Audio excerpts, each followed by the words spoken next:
Kami sangat mengucap syukur kami punya Tuhan Yesus yang luar biasa. Punya Tuhan Yesus yang sayang sama kami. Tuhan Yesus yang menerima kami apa adanya. Bahkan mau mati buat setiap kami. Terima kasih buat kasih-Mu yang tidak ada habisnya dalam kehidupan kami. Mari pada pagi hari ini bicara buat kami Tuhan. Terobosi kami, tegur kami, koreksi kami. Kami mau Tuhan kami keluar dari ruangan ini, kami menjadi pelaku-pelaku firman-Mu. Bahkan kami mengalami perjumpaan pribadi dengan Tuhan Yesus. Kami perlu dituntun oleh firman-Mu. Kami perlu berjalan dengan sahabat kami setiap hari, yaitu Engkau sendiri. Mari Roh Kudus saat ini Engkau ambil alih. Pimpin setiap kami kepada segala kebenaran-Mu. Kami siap mendengar saat ini hanya di dalam satu nama yang berkuasa, yaitu nama Tuhan Yesus Kristus. Amin. Amin. Silakan duduk saudara.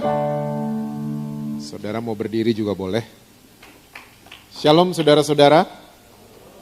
Senang sekali bisa ketemu dengan saudara-saudara lagi. Terima kasih Pak Gembala, Ibu Gembala yang memberikan saya kesempatan untuk saya bisa melayani saudara-saudara sepanjang hari ini.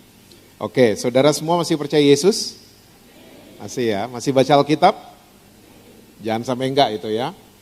Oke, tema gereja saudara tahun ini sangat luar biasa. Ya, greater grace, greater capacity. So, pagi hari ini saya mau share tentang satu isu buat saudara-saudara yang namanya adalah maturity. Bahasa Indonesianya kedewasaan. Karena saya menemukan orang yang dewasa itu bukan diukur dari umur. Tapi dewasa adalah pilihan. Bukan karena umur kita menjadi tua, bukan. Karena sekali lagi tua itu pasti, tapi dewasa adalah pilihan. Nah, kita semua dalam mengikut Tuhan Yesus, kita ini harus jadi dewasa. Karena Kristus melihat saudara dan saya, kita semua ini sebagai mempelainya. Ya, kita akan menyerahkan anak kita jadi mempelai kalau kita lihat dia udah jadi dewasa. Betul apa betul? Ya, jadi kalau Kristus melihat saudara dan saya, kita dalam mempelainya, kita sudah seharusnya berjalan ya atau memilih untuk menjadi dewasa. Nah, saya mau ajak saudara-saudara kita lihat bersama-sama Amsal pasal yang keempat, ayatnya yang ketujuh. Amsal pasalnya yang keempat, ayatnya yang ketujuh. Alkitab catat begini. Permulaan hikmat ialah, perolehlah hikmat, dan dengan segala yang kau peroleh, perolehlah apa saudara? Pengertian, understanding. Saya mau cerita sedikit buat saudara-saudara. Saya waktu zaman kuliah dulu, saya terkenal sebagai mahasiswa yang hampir jarang masuk di kampus. Saya kebanyakan bolos, kebanyakan nongkrong, ya, dan kalau mau ujian, saya biasanya melakukan praktek apa yang namanya SKS di zaman itu. Sistem, oh tahu juga ya saudara, saya pikir saya doang yang paling badung di ruangan ini. Ya, sistem kebut semalam. Jadi saya itu bisa nggak tidur saudara, untuk belajar materi ujian keesokan harinya. Ya, bisa begadang. Dan sampai pagi hari saya nggak mandi, cuman gosok gigi, ya, cuci muka, langsung ke kampus. Nah, semester 1, 2, dan 3, saya nggak pernah sadar.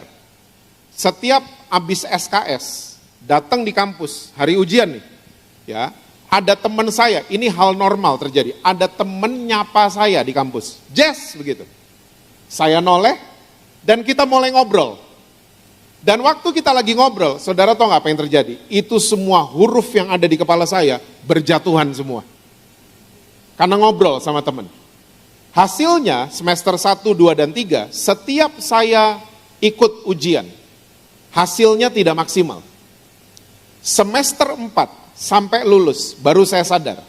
Ya, sadarnya bukan jadi mahasiswa yang rajin belajar, bukan, tetap SKS. Ya, tapi setiap datang di kampus di hari ujian, kalau ada yang nyapa saya nggak pernah mau noleh lagi. Saya langsung masuk ke ruangan ujian, dan hasilnya saya bisa mengerjakan ujian dengan baik. Nah, hari ini, ya, waktu itu saya ambil fakultas ekonomi.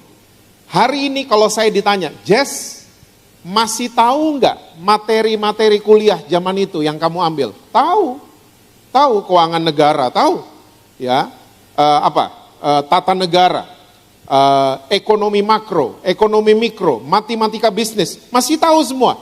Tapi kalau ditanya, masih ngerti nggak? Enggak. Saya cuman tahu saja, tapi nggak pernah ngerti. Firman Tuhan ingin mengajarkan kita semua, termasuk saya. Dari segala yang kau peroleh, perolehlah, apa tadi? Pengertian. Understanding. Karena orang yang tahu belum tentu ngerti. Tapi orang yang ngerti sudah pasti tahu. Banyak suami cuman tahu punya istri. Tapi dia gak pernah mengerti istrinya. Di DOCC gak ada. Banyak istri cuman tahu punya suami, tapi dia gak pernah mengerti suaminya. Banyak orang tua hari ini cuman tahu bikin anak, tapi kita gak pernah mengerti anak-anak kita. Kita gak pernah mengerti cucu-cucu kita. Banyak orang tua suka datang ke saya di Jakarta, Pak, ngomong sama anak saya dong Pak. Gak pernah mau ke gereja, gak pernah mau baca Alkitab. Saya bilang gini sama orang tuanya, justru yang saya mau bicara bukan ke anak bapak ibu, tapi ke orang tuanya yang saya mau ngomong. Bukan ke anaknya. Kita hari ini nyalain, kita memframing, ya, anak-anak kita katanya generasi strawberry. Saya sih nggak terima. Mudah-mudahan DOCC juga nggak terima. Kenapa mereka disebut strawberry? Karena katanya strawberry itu bagus, tapi kalau dipencet, penyok, jatuh, hancur. Dan kita memperkatakan iman kalau anak-anak kita tuh strawberry. Saya sih nggak mau. Anak-anak kita adalah anak-anak yang luar biasa, cinta Tuhan dan punya masa depan yang luar biasa. Bukan strawberry.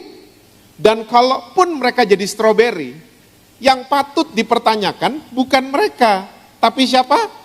Pola asuhnya. Orang tuanya yang mesti diajak ngobrol. Seringkali kita cuma tahu saja. Tapi kita nggak punya understanding, kita nggak punya pengertian sama sekali. Saya mau ajak saudara-saudara, para orang tua, find connection before correction. Temukan koneksi sebelum koreksi. Kita seringkali kalau lihat anak-anak maunya koreksi aja. Ya, kenapa celana kau kayak begitu? Hah? Kenapa begini? Kenapa begitu? Saya ini ngelihat dan dengar di dalam gereja. Bukan di DOCC, bukan. Ada anak cuma nanya sama orang tuanya. Pa, Ma, Lady Gaga tuh siapa? Setan, jangan didengar, setan. Saya sampai dalam hati, aduh, kok gini ya orang tua zaman sekarang? Kalau nggak tahu Lady Gaga tuh siapa, jawab dong ke anak-anak yang benar, bukan setan jawabannya. Wah, papa mama nggak tahu, tapi papa mama bisa Google nanti Lady Gaga. Nanti kita bahas sama-sama ya, Lady Gaga itu siapa. Temukan koneksi sebelum koreksi. Mengertilah anak-anak kita. Ya, cari pengertian tentang mereka. Tentang karakter generasi mereka. Cari pengertian baik-baik. Jangan cuma tahu aja kita punya anak. Nah, saya mau ajak saudara, kita karena waktu, kita lompat ke Ibrani pasal yang kelima. Ibrani pasal yang kelima, ayat yang ke-12 dulu. Itu judul perikopnya agak ngeri ya saudara, peringatan supaya jangan murtad. Kita orang Kristen kalau dengar kata murtad, apa yang mendarat di kepala kita? Orang pindah agama, orang pindah kepercayaan. Well, tapi kalau saudara baca Alkitab saudara baik-baik, ternyata tidak ada ayat yang menyatakan hal tersebut. Betul apa betul? Coba cari di Alkitab. Murtad adalah orang yang pindah agama. Gak ada sama sekali. Tapi pengertian murtad, kata murtad itu cuma beberapa ada di Alkitab saudara dan saya. Salah satunya ada di Ibrani 5 dan Ibrani pasal yang ke-6. Nah, kalau saya boleh simpulkan buat saudara-saudara semua, ternyata arti kata murtad adalah people with no progress.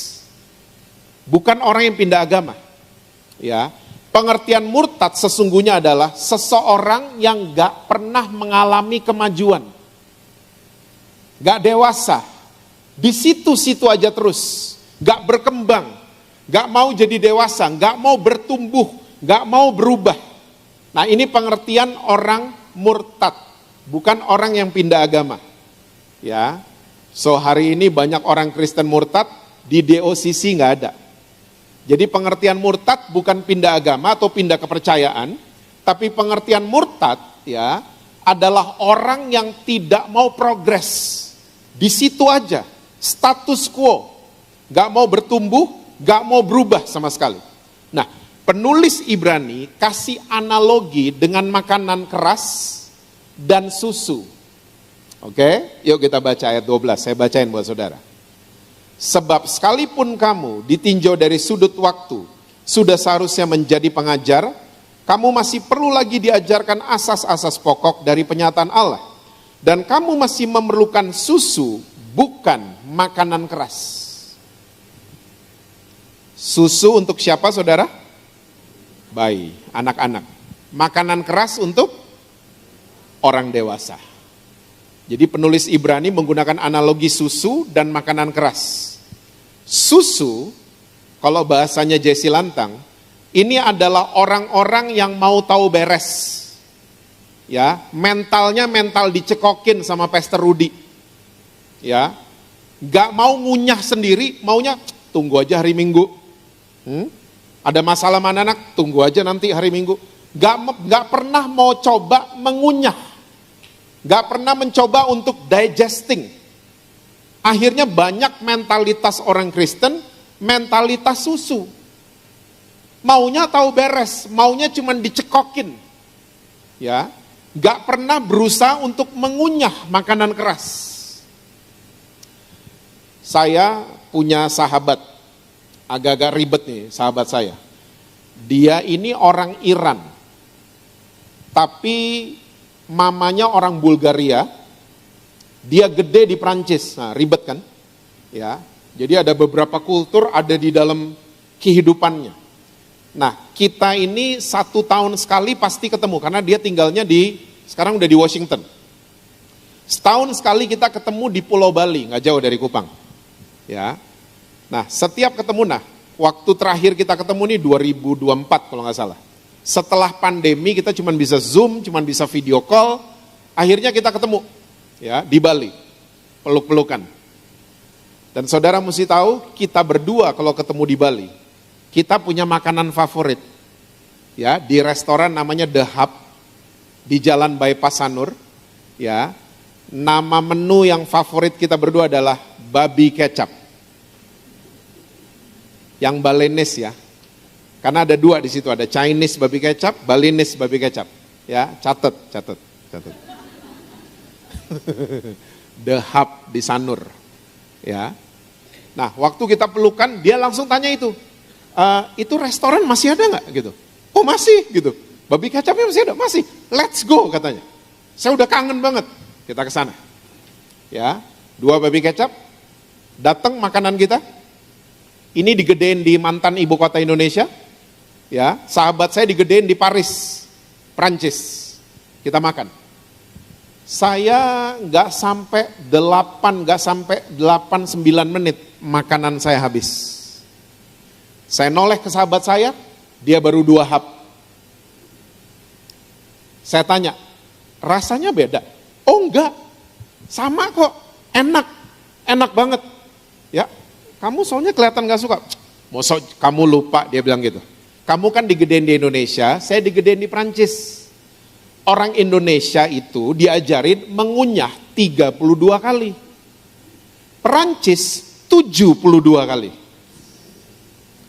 Jadi kalau nanti saudara ke Perancis, amin saudara, berangkatlah yang ngomong amin. Ya, yang amin kedua telat. Semua berangkat ya.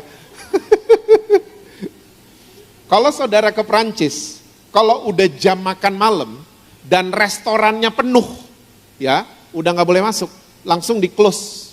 Prancis kayak gitu, karena makannya pada lama. Beda sama Indonesia kan? Ya, Indonesia restoran penuh, kita tetap masuk. Kita berdiri di customer yang lagi makan, di mejanya tuh kita berdiri sebelahnya. Kita kode-kode sama waiternya, udah mau selesai, udah mau selesai. Hah? Kita Indonesia, hidup Indonesia. Nggak ada duanya Indonesia emang. Nah Prancis nggak bisa, karena mereka makannya pada lama. Ya, jadi dia bilang, dan ini bagus buat kita. Buat apanya saya tanya? Iya, kita diajarin untuk ngunyah 72 kali, karena waktu kita mengunyah, itu enzim di dalam mulut kita akan bercampur dengan makanan, dan waktu dia turun ke pencernaan, dia jadi gizi yang bagus. Nah kita Indonesia, diajarin 32 kali. Saya mau tanya, emang ada yang ngunyah 32 kali? Hah? Kita 5 kali sotelan kan? Hah? Apalagi kalau Indomie, kita udah gak kunyah kadang-kadang. Seruput langsung masuk ke dalam.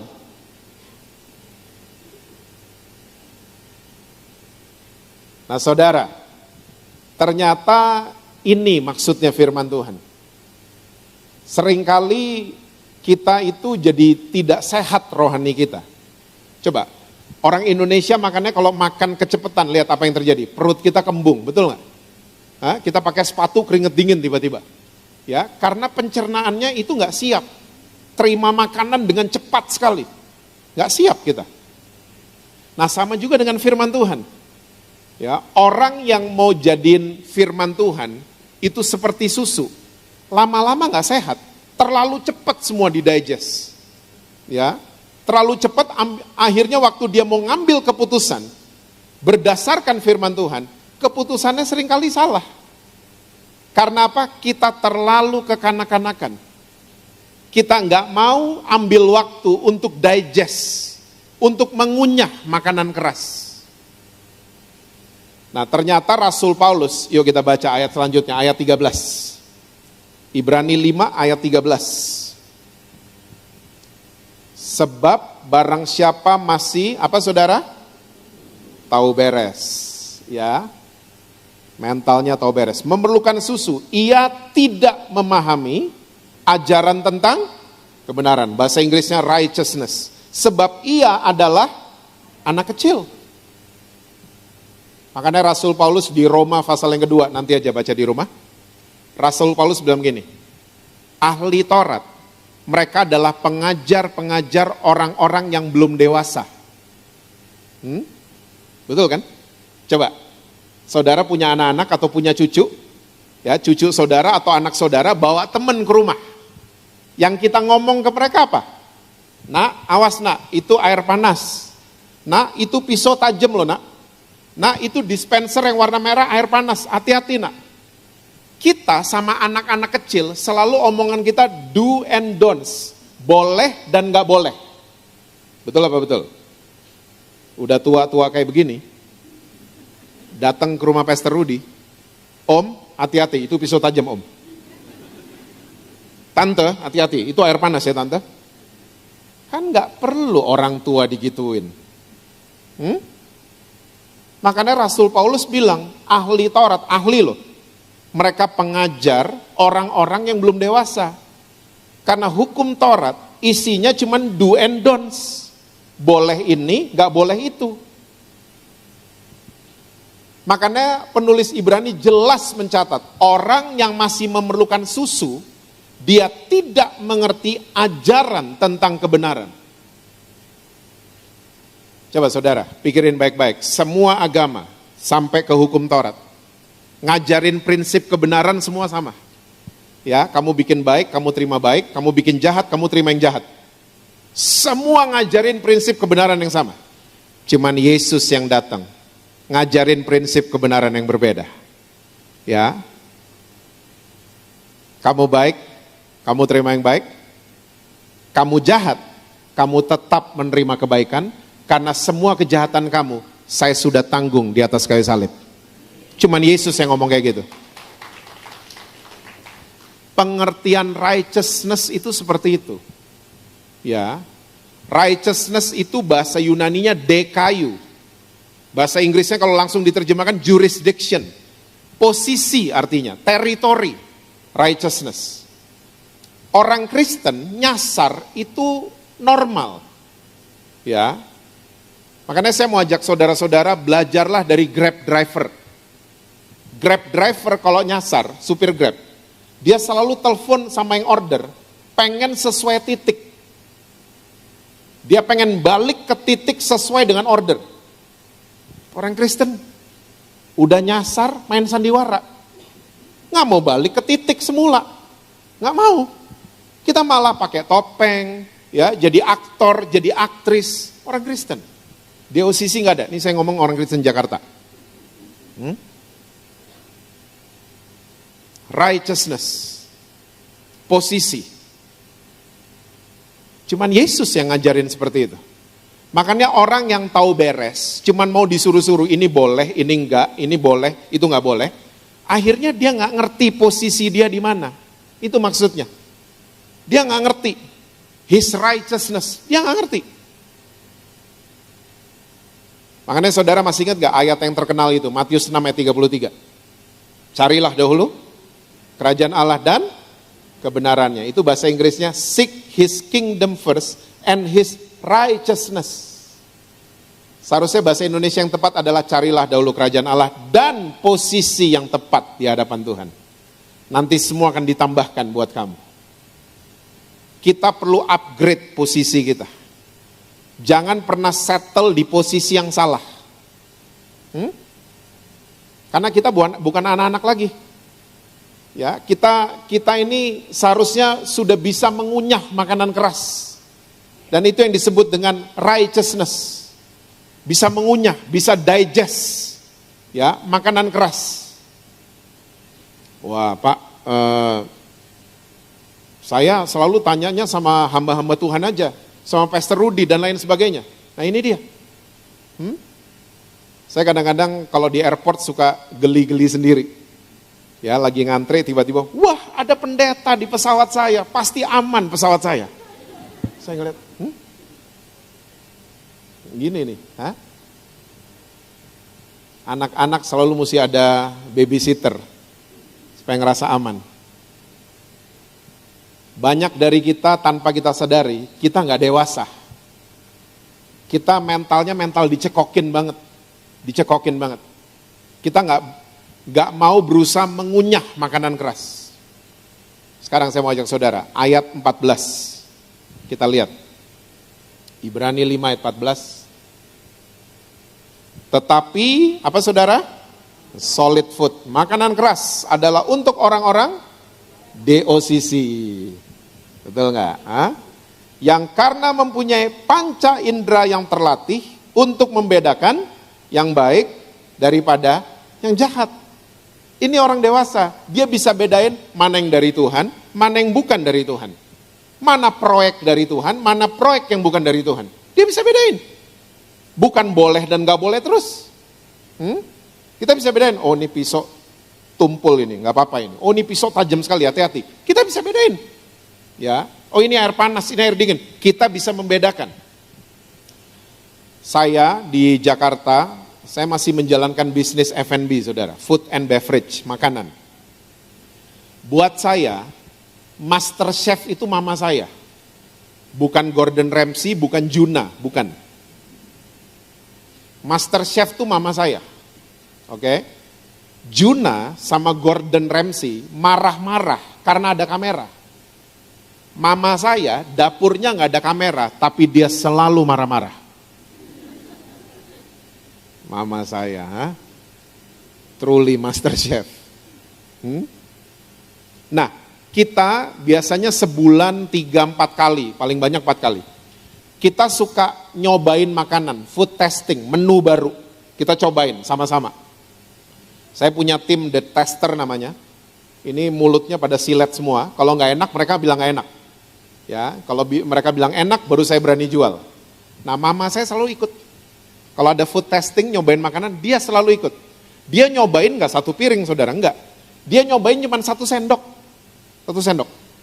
Dan waktu dia lagi ngunyah, kita semua liatin dia. Tunggu dia bersabda. Dan benar, waktu dia lagi ngunyah, dia mulai ngomong. Ini mericanya ketinggian ini. Ini kurang kunyit ini. Sambil ngunyah dia ngomong. Ya. Mama saya, panca inderanya yang namanya lidahnya, terlatih banget untuk membedakan makanan yang masuk ke mulutnya. Dia bisa bedain, ini kurang, di lidahnya doang. Karena apa? Dia dewasa dalam hal makanan. Mama saya. Seharusnya kita orang Kristen kayak gitu. Gak semua yang datang ke kita itu dari Tuhan. Gak semua. Kadang-kadang kelihatan enak, kadang-kadang kelihatan bagus, tapi gak semua yang bagus dan enak datangnya dari Tuhan. Perlu orang-orang dewasa bisa membedakan ini semua. Kita perlu dewasa dalam mengikut Kristus. Saya kalau lagi pelayanan di Jakarta, saya biasanya makan siang, adain waktu makan siang sama tim saya di Jakarta. Ya, kadang-kadang tim saya ini bawa temennya mereka. Teman-teman mereka ini kadang-kadang suka komen kalau di meja makan. Wih, tadi kebaktian hamba Tuhannya keras loh. Oh ya? Keras gimana? Iya, suaranya keras. Oh. Terus apa lagi? Iya, dia marah-marah dari mimbar. Saudara, tolong ingat baik-baik. Pengajar dalam tubuh Kristus yang keras, bukan suaranya keras, bukan marah-marah dari mimbar, tapi dia membangkitkan iman jemaat yang dengar. Marah-marah enggak membangkitkan iman, enggak. Marah-marah, suara keras, enggak. Bukan itu pembicara keras, bukan.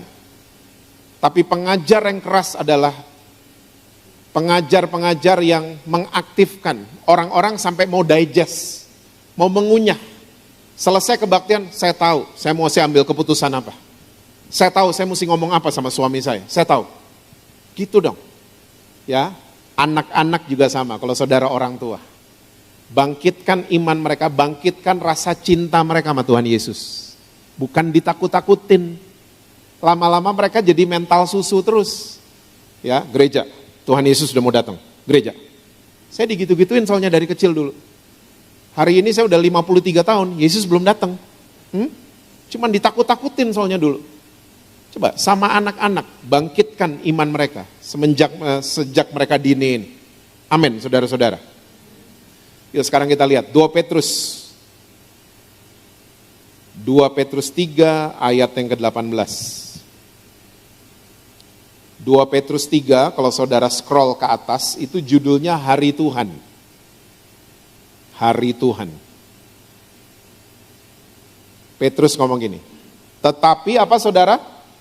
Bertumbuhlah. Masih ingat tadi pengertian murtad? Orang yang gak bertumbuh, orang yang gak berubah. Jadi Petrus pesan buat kita semua, sebelum datangnya hari Tuhan, kita mesti bertumbuh. Oke? Dalam apa saudara? Kasih karunia, bukan dalam hukum Taurat loh. Bertumbuh ke arah righteousness, bertumbuh ke arah anugerah, bertumbuh ke arah kasih karunia. Ya, greater grace. Bertumbuh dong. Jangan di situ-situ aja. Terus apa kata Petrus? Dan dalam pengenalan, bahasa lainnya pengertian. Ingat tadi, dari segala yang kau perolehlah pengertian. Jangan cuma tahu Tuhan Yesus, tapi mulai mengerti siapa juru selamat kita. Oke? Pengenalan akan Tuhan dan juru selamat kita, Yesus Kristus. Baginya kemuliaan sekarang dan sampai selama-lamanya. Saya juga sama hari ini mengajak jemaat di OCC untuk kita bertumbuh dalam kasih karunia. Ingat tadi kitab Ibrani? Orang yang dewasa adalah orang yang bertumbuh dalam kasih karunia, mau mengunyah his righteousness, mau mengunyah posisi kita. Ya, bukan tahu beres. Makanya sekali lagi Rasul Paulus mengatakan ahli Taurat adalah pengajar orang-orang yang belum dewasa. Tapi sekali lagi firman Tuhan ingatkan, pesan buat kita semua. Sebelum datangnya hari Tuhan, kita harus grow, bertumbuh dalam kasih karunia. Saya takutnya begini saudara, kalau kita nggak bertumbuh dalam kasih karunia, kita akan bertumbuh ke lawannya kasih. Saudara tahu lawannya kasih nggak? Lawannya kasih itu nafsu. itu lawannya kasih. Yuk, ayat terakhir ya. Ayatnya doang terakhir, pembahasannya masih lama. 1 Korintus 13, ayat yang ke-11. Saya mesti jelaskan dulu buat saudara-saudara, kenapa saya ambil kitab Korintus. Kota Korintus adalah kota yang dikuasai sama hawa nafsu. Ya, makanya Rasul Paulus waktu tulis surat buat gereja di Korintus, Rasul Paulus dibukakan pewahyuan tentang the fruits of love. Masih ingat kan? Di pasal ini, 1 Korintus 13. Kasih itu sabar, buah-buah daripada kasih. Rasul Paulus tulis buat gereja di Korintus. Nah, backgroundnya orang-orang Korintus. Kota Korintus ini adalah kota yang dikuasai sama hawa nafsu. Salah satu dewi yang disembah sama orang-orang Korintus, itu dewi seks. Namanya Afrodit. Afrodit suaminya banyak, selingkuhannya banyak, dan anak-anaknya banyak. Dan nama anak-anaknya Afrodit ngeri semua. Anak sulungnya Afrodit namanya Eros. Bahasa Indonesianya nafsu.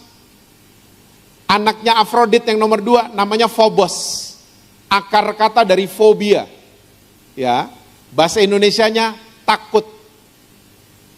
Nah, orang kalau udah nggak bertumbuh ke arah kasih, biasanya akan dikuasai sama dua ini. Nafsu sama takut. Lihat, orang-orang Kristen di Jakarta nih, ya, banyak banget yang hidup dikuasai sama dua ini. Nafsu dan takut. Banyak orang Kristen hari ini nafsu pengen kaya. Nafsu pengen cepet dapat uang. Semuanya nafsu. Nafsu mau balas dendam. Nafsu ini, nafsu itu. Tanpa kita sadari, kita hidup dengan rasa nafsu setiap hari.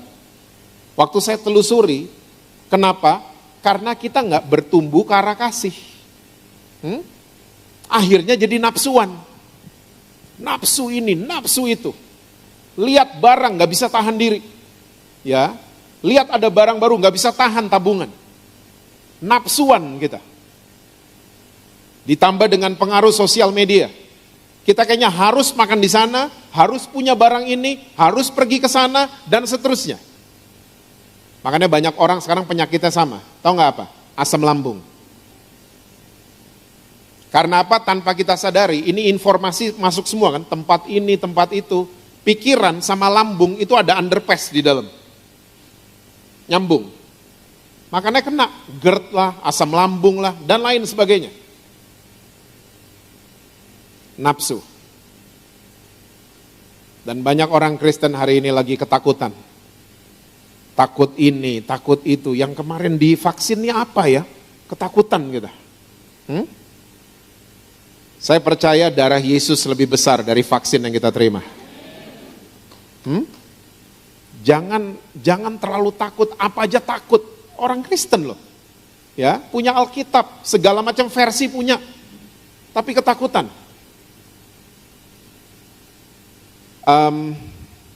Saya kalau lagi naik pesawat, saya suka lucu kalau lihat orang yang kalungnya salib, terus ketakutan. Tahu nggak lagi pas apa biasanya? Turbulence. Saya punya kenalan cukup banyak pilot. Teman sepeda saya pilot. Teman olahraga saya banyak yang pilot. Bahkan salah satu tamu saya di podcast saya yang baru tayang, itu pilot 3 presiden Indonesia. Ya, jadi saya suka ngobrol sama pilot. Ya. Nah, pilot kalau ngobrol sama saya, dia selalu bilang, turbulence itu bagian dari penerbangan dan itu normal.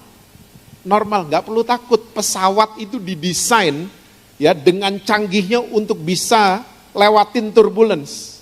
Jadi nggak perlu takut. Yang ngomong pilot loh. Jadi bayangin nggak kalau Yesus pilot kehidupan kita ngomong jangan takut. Seharusnya kita dengar kan? Ini pilot yang ngomong langsung kayaknya tenang kayaknya karena pilot yang ngomong. Ya, dia yang nerbangin pesawat. Tapi ya gitulah, kalau udah naik pesawat ya lagi goncangan, orang Kristen suka bikin malu. Goncang, kalung salibnya dipegang. Aduh. Kenapa tuh orang? Saya lupa penerbangan kemana. Goncangannya cukup keras, saudara. Karena terjadi perbedaan tekanan udara. Goncangannya cukup keras. Itu satu pesawat teriaknya udah aneh-aneh. Ya, Allahu Akbar gitu. Darah Yesus. Oh ini dia nih ya. Kalau ada apa-apa saya mau komsel sama dia nih. Saya udah tandain kursinya. Tiba-tiba yang paling belakang teriaknya kencang banget. Setan gitu. Teriak paling belakang. Setan lo dipanggil. Iya, kita selalu lihat aslinya orang kalau ada tekanan ya. Iya. Di udara kelihatan. Nah, banyak orang ketakutan hari ini. Saya mau katakan buat saudara, takut harus dihadapi. Bahaya yang mesti dihindari. Setuju? Kalau udah bahaya, udah jelas ada bahaya, dihindari. Tapi takut, karena firman Tuhan jelas katakan, takut itu dari iblis. Takut itu dari iblis. Iblis selalu menteror saudara dan saya supaya kita takut. Ya, makanya takut mesti dihadapi, bahaya mesti dihindari. Kalau udah jelas ada ular kobra depan saudara, nggak usah dideketin. Kamu lucu amat, sini. Itu namanya blow on. Mantan ngajakin ngopi, itu bahaya kan? Hindarin. Hah? Kita malah didateng-datengin yang bahaya, tapi takut kita nggak mau hadapin. Kebalik kita seringkali, kebalik.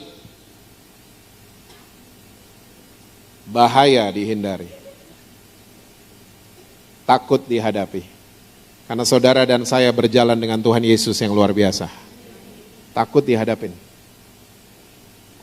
Yuk lihat ayat 11. 1 Korintus 13 ayat yang ke-11.